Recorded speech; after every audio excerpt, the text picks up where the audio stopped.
We gave you the RG3 timeline of events over the past couple weeks. Here's the latest. Team sources tell our Diana Rossini that Kirk Cousins has been named the Week 1 starting quarterback this morning. Redskins coaches are ready to move on from Griffin, but ownership is pushing back. That, according to our Adam Schefter.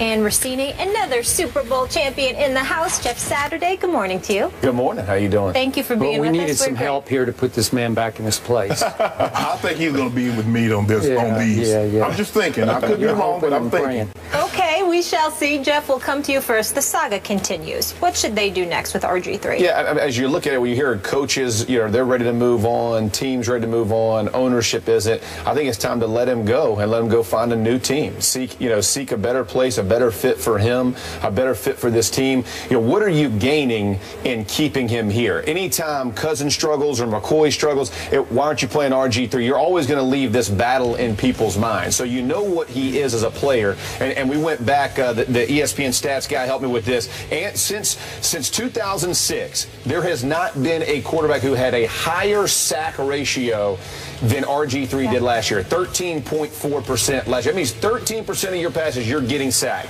Now, we can put some on the offensive line, but you also have to put the other on RG3. And when are you delivering the ball? I mean, compare that to Peyton Manning, who's about a 3% or 2 point something percent, right? Just getting rid of the ball. He has zero mobility. So as you're looking at what this team wants to do, with Jay Gruden, with the West Coast, with this mentality of getting the ball out. If the system doesn't fit him, then move on and go somewhere else and allow him to go move on. Now, do I think there are going to be a lot of teams to trade for him? No. But if you release him, there are plenty of takers out there on the market for what RG3 can provide. He's thrown 40 touchdowns, 23 picks in his career. So he can make plays if he needs to. It's just this system, this coach, for whatever reason, this relationship is not working. I said it a few weeks ago on NFL Live.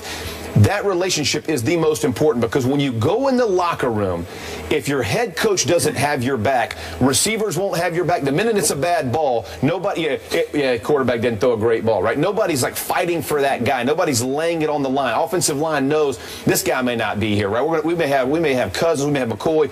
So the turnstile quarterback thing does not work. You have to have a guy that you say, hey, listen, we're behind him. This is what we're going to do with it. He doesn't have to be your leader, but your coach, he has to be your starter and a pronounced starter. And with this thing wishy-washy, I think it's time to move on. What you want to get? You can go. I agree with you.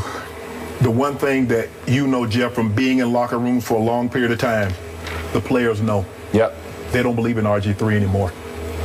And once you lose the players' trust, forget the coaches. If the coaches don't trust you, you want the coaches to trust you. But you need the players to trust you more. They don't believe in RG3.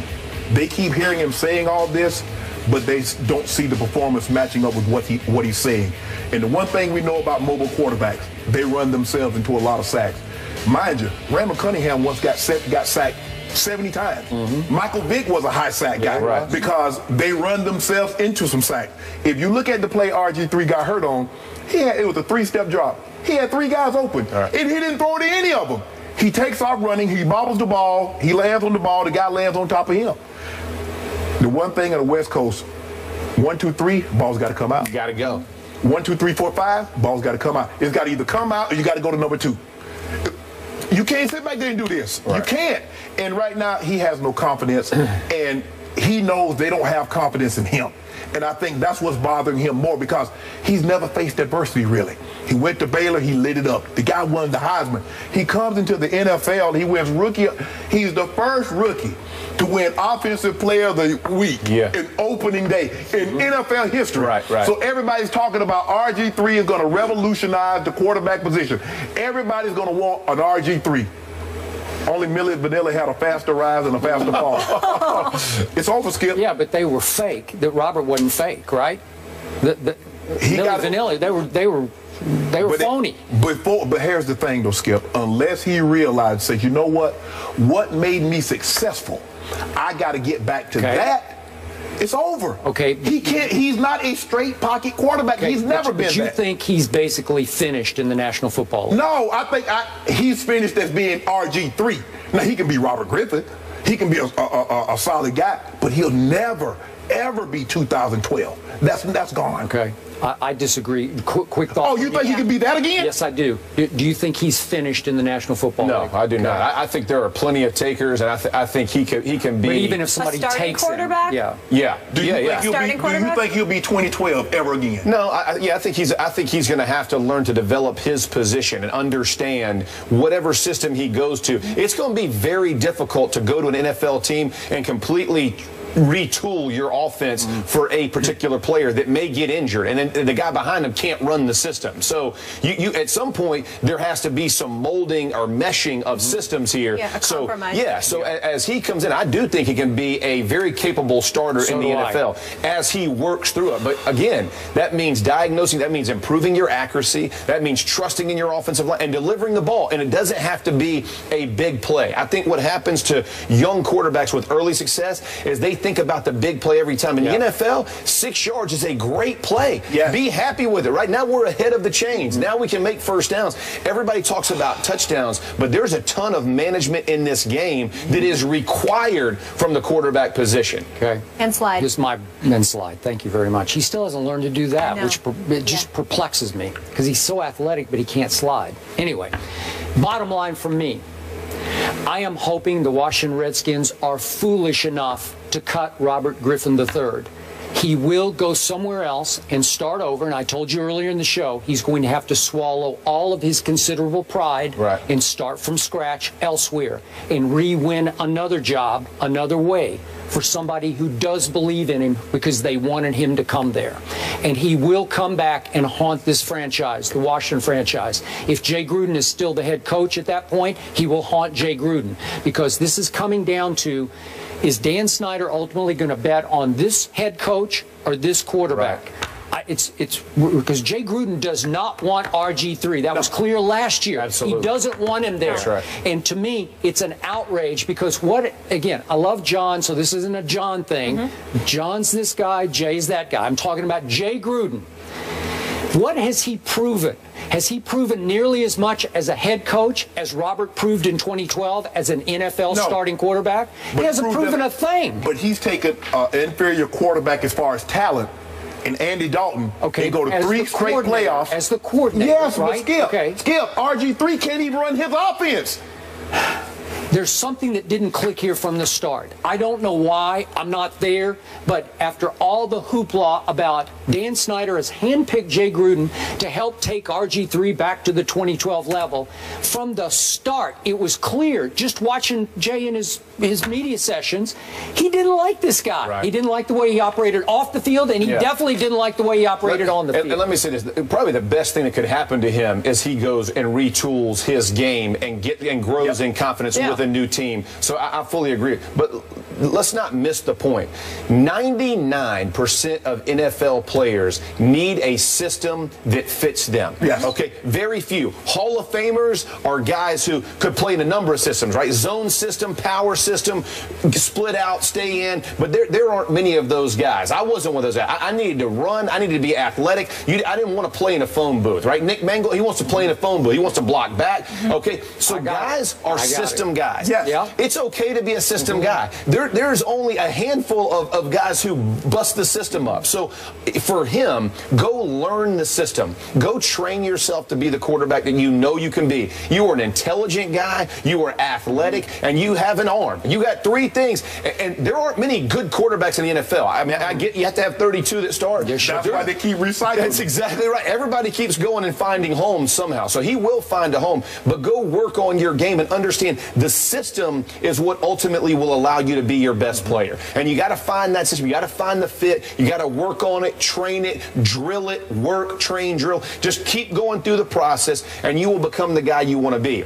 Freelancing, whatever you think you could do athletically, you and I both know that goes away when you play NFL. Because the difference between NFL and college is defense knows how to play it, and guys like T. Suggs will dress you down. You get outside, they ain't stopping, and they can pay the fine. Okay, they got the cash to throw that in there too. You said he has to swallow his pride. The first thing that has to go is the RGIII. The RG3 needs to go. He worried so much about the brand. RG3. That was his brand. they forget about football. Right. The brand will only succeed if the football player is great. That is a great point. But for our game in general. He had earned the right to have a brand at that point. No, he had one year. He played college. No. I'm talking about after. Listen, No, you do not. Division. It's One okay year. with me. You do not. Listen, No, you did not. In this day and age, you can start having a brand after you win Rookie of the Year and win the division. And there lies the problem. That's right. No, here's the problem. Andrew Luck ain't got no brand. Okay, Yeah. but he didn't want a brand. Tom Brady didn't have a brand after year one. Peyton Manning barely had a brand after year one. Come on, those guys brand developed. was not the issue to me. The issue was after he wrecked his knee in the second half of the Seattle playoff game. He and his father went to the Redskins, I was told by a high-ranking Washington source, and said, we want to be Peyton Manning. And as soon as I heard that, I said, you're not. You're just not Peyton Manning, and you'll never sniff Peyton Manning. And I heard from a source the very same thing. Thank you. Okay, so Robert has, as we all know, world-class speed. I'm talking about world-class. Okay, I think he can get that back. But he's got to get his confidence back first. But my point is, under Shanahan, they mixed in just enough of the run stuff. A little bit of read option, a little bit of rollout, a little bit of quarterback draw. Just enough to keep the defense like this all day. You know, like, I don't know what he's going to do. Because when he takes off, as he did when he was a rookie, and I think he can get it back, 15 yards are gone like that. But what he couldn't learn to do was the rule, it's rigged in your favor. All you have to do is when they get there, you just go down. But the problem with that is as you progress with the football, the ability to do that shrinks. As you get closer in the red zone and keep moving it down, the defense gets tighter. It's why red zone throws are so important, right? They have to be on the dime. They got to be thrown on time. They got to, because when you start running down there, again, safeties are tight, corners are, everybody can catch you now. It's not world class or not. There's 11 of them who are, so that's different. I definitely saw the arm at Baylor, but that rookie year, he was special now. 20 touchdowns for 5 interceptions. Skip, you know, 4 years ago, I was 43. Okay. I'm 47 now. I was still playing 4 years But I know what you did when you were 43. I know you were legit. You were in the Hall of Fame at 43, and you belong. Skip, Skip, think about this. Tom Brady blew out his knee in the pocket. What if Tom Brady goes to Bill Belichick and says, you know what, I got my knee hurt in the pocket. I don't want to be a pocket passer anymore. I want to do semi-rolls. RG3 got hurt running. It was a freak accident because he was sliding, and in the process of sliding, he accidentally leg whipped Haloti Ngata. He did, but you got to get down way before that. Okay, but I'm saying it was a freak accident, Skip, and he wanted to completely revamp everything that he had accomplished. Can't do it.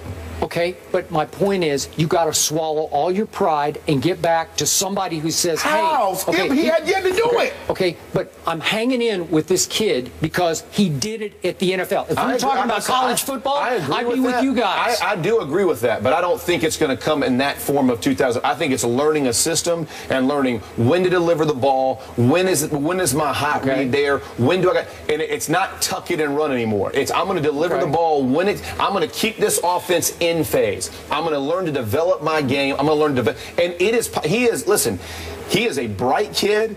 He is an athletic kid, and he can throw the ball. And he's a good kid. And he's a good, absolutely. Off the field, it's all, it's all positive. He can learn to do it. The problem is when you dangle the carrot of, we're going to do this, we're going to do that, and it's not your offense. If it's not your offense, coaches don't know it as well. Players they're kind of, can I work it? Can I not work? The reason Chip Kelly's offense, because he knows his system. Whatever player goes in there, he knows the system. That's right, to fit his system. He is the star of his system. But he knows the system. He knows where the weaknesses in the system are. He knows what blitzes will match up against what he does well. If you don't know the system and you're trying to just put a player in, the pieces don't match. You have to develop this kid. And I'm telling you, I think the best thing, if he goes somewhere else, get involved in the system, I agree. He has the ability to be a good starting quarterback in the NFL. Will he be Pro Bowl? Will he be all those things? I have no idea. But he has the ability to be a starter in the NFL. another locker room. Got to. That's true, too. You got to win another locker room. That is true. Because he lost this one. You win it on the football field. Absolutely. All right. You know what else I hope for? You guys alluded to earlier him having so many voices in his ear. I hope he gets the right voices. Maybe some right mentors that can direct him as well moving forward. Jeff, you're staying put for this one? All right. All right, good. Tommy B is back in front of the judge. Do we believe in him? We'll discuss that coming up.